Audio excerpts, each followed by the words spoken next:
Myself is Khan Bajaj, a fifth year student of SS Khana Girls Degree College. Today we are honored to have with us Shri Dinesh Kumar Gupta Gautam sir, Secretary of District Legal Service Authority and Additional District Judge.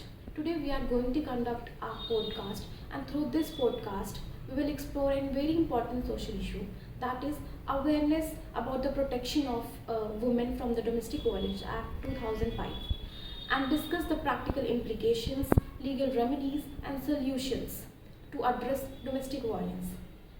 His insights will help us to understand how law, legal aid, and awareness can empower the victims and strengthen the access to justice. Good afternoon, sir. Sir, I am Samira Clark, a fifth year law student and also a paralegal volunteer under the District Legal Service Authority. I am here to conduct a podcast on the topic of domestic violence and want to take your view on the practical implication of the Domestic Violence Act 2005 and what your the perspective. So sir हमारा पहला सवाल ये है कि domestic violence को अक्सर बहुत under reported crime कहा जाता है। तो क्या आपको ऐसा लगता है कि ये सच में अंडर रिपोर्टेड क्राइम है या तो फिर आज की डेट में कहना सही नहीं है कि अंडर रिपोर्टेड क्राइम है।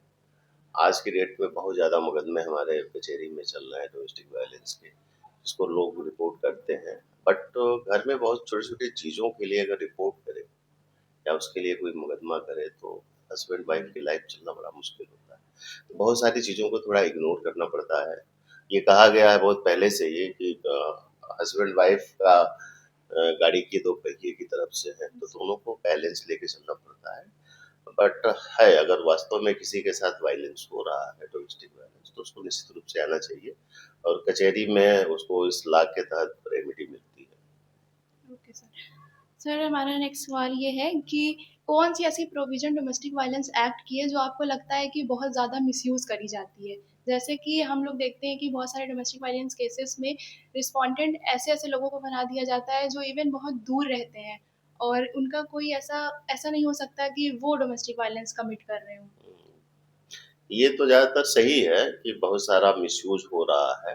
वास्तव में जिसने डोमेस्टिक वायलेंस किया, उसके और रिलेटिव को भी उसमें लगाते हैं। इसके पीछे बहुत ज़्यादा ये है कि आम जनता को डोमेस्टिक वायलेंस के बारे में नहीं मालूम है। वो अपनी समस्या लेके जाता है किसी काउंसिल के पास, तो वो चीज़ों को बढ़ा-चढ़ा के लिखते हैं और उनके फैमिली के और मेंबर को उसमें इन्वॉल्व करने का प्रयास करते हैं। लेकिन कोर्ट के सामने जब लास्ट में जब हम डिसाइड करते हैं चीज़ों को, तो उसमें हम लोग जो रिलेशन में है, जो डोमेस्टिक में है जो, उसी को ही कवर करते हैं। अच्छा। तो सर आपको ऐसा नहीं लगता है कि जो झूठे मामले हैं उनके वजह से जो असली वास्तविक मामले हैं उनके ऊपर क्या इम्पैक्ट पड़ता होगा? किसी भी एक्ट की सफलता के लिए उसका अगर मिसयूज़ होता है तो एक्ट वो सफल नहीं होता है। शासन की मंशा जो होती है, वो कहीं न कहीं विफल होती है। हर एक्ट का नियम कानून के 2 पहलू हैं, उसको मिसयूज़ किया जाए, उसको यूज़ किया जाए। मिसयूज़ तो तब पता चलता है जब ट्रायल होता है, जब कोर्ट में मुकदमे आते हैं। बट आम आदमी को इस बात को हमेशा सोचना चाहिए कि जितनी जो समस्या हमारे साथ हुई है, उसी को सामने रखें। अगर हमारे हस्बैंड अगर किसी के हस्बैंड ने उसके साथ मारपीट किया है, सास-ससुर ने नहीं किया है, तो हस्बैंड के खिलाफ ही उसको लाना चाहिए। ये उसकी ज़िम्मेदारी है। ये अपनी बात को अगर किसी काउंसिल को बताता है, काउंसिल उसका एप्लीकेशन जब लिखता है, तो उसके एप्लीकेशन को पढ़े, सुने, फिर उसके बाद सिग्नेचर करे। अगर वो पढ़ने-लिखने वाला नहीं है, अनपढ़ है मान लेते हैं, तो किसी से पढ़वाए उसको, उसके बाद उसमें अपनी कंसेंट दे। तो सही बातें पता चलेंगी और जो इसका मिसयूज़ है वो भी रुकेगा।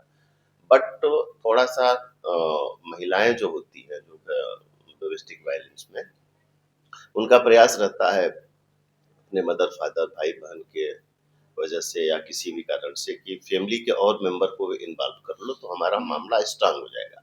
बट ऐसा नहीं है। कोर्ट में जो बातें आती हैं, क्लियर में सब पता चल जाता है कि वास्तव में किसने घरेलू हिंसा किया। Okay sir. सर अब हम बात करेंगे कि practical implication of domestic violence act क्या है?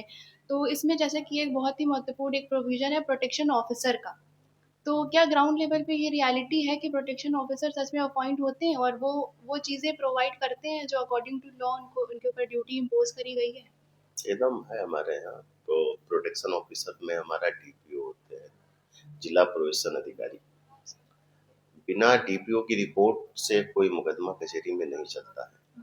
कोई भी एप्लीकेशन आती है तो सबसे पहले डीपीओ रिपोर्ट मंगाई जाती है और 3 दिन के अंदर में डीपीओ रिपोर्ट आनी चाहिए। डीपीओ रिपोर्ट का पर्पज़ है कि अगर मामला अगर कोई घरेलू हिंसा से संबंधित है तो डीपीओ के सामने जाता है।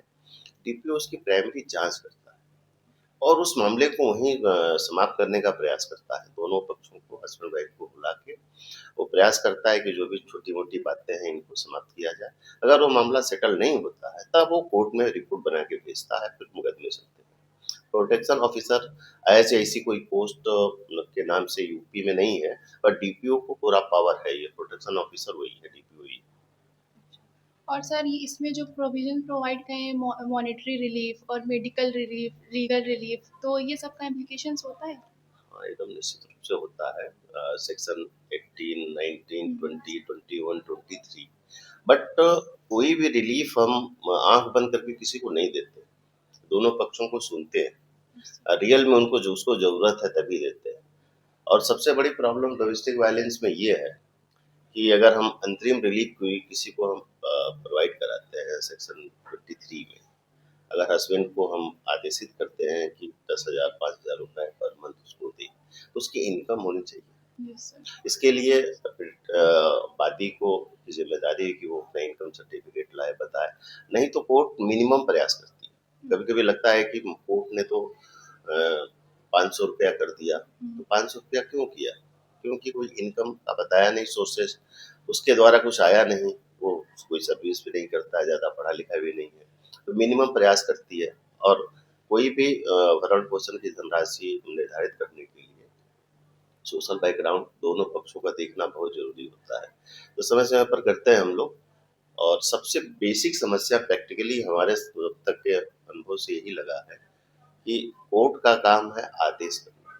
अगर हम आदेश कर देते हैं प्रोटेक्शन के लिए उसको या अंतरिम धनराशि के लिए कोई, अगर वो व्यक्ति नहीं देता है, तो समस्या आती है। ज़्यादातर मामला हमारा ये वसूली के लिए चल रहा है कि अगर कोर्ट ने आदेश कर दिया है कि 5,000 रुपए पर मंथ उसको दिया जाए, वो पर्सन नहीं दे रहा है, उसके पास नहीं है, तो उसके लिए बड़ा लेंदी प्रोसीजर है। हम डीएम को लेटर लिखते हैं, रिकवरी वारंट जारी करते हैं, उसके बाद भी वो पैसा नहीं देता है।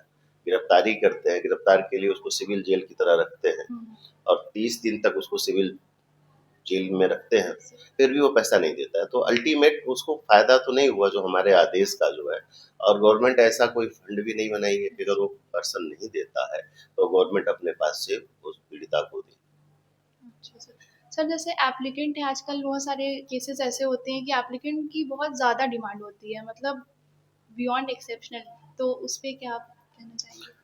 भाई डिमांड को तो हम नहीं मना कर सकते हैं, बट हमारी कोर्ट का काम है, हमारे जैसे साहब लोग बड़े पढ़े-लिखे हैं, अनुभवी हैं, सब चीज़ों को देख के ही डिमांड को कंसाइन करके अपना अवॉर्ड करते हैं। तो ये बताया कि मैं कि मिनिमम 500 रुपए, 300 रुपए, 400 रुपए, 1000 रुपए हम लोग करते हैं। तो माँगने का डिमांड तो होती होगी, निश्चित रूप से 500 रुपए की नहीं होती है उसमें। उसमें डिमांड होती है 5,000 की। लेकिन सोर्स ऑफ इनकम नहीं बताया तो मिनिमम हम प्रयास करते हैं। तो डिमांड माँगने में कोई प्रॉब्लम नहीं है, पीड़िता को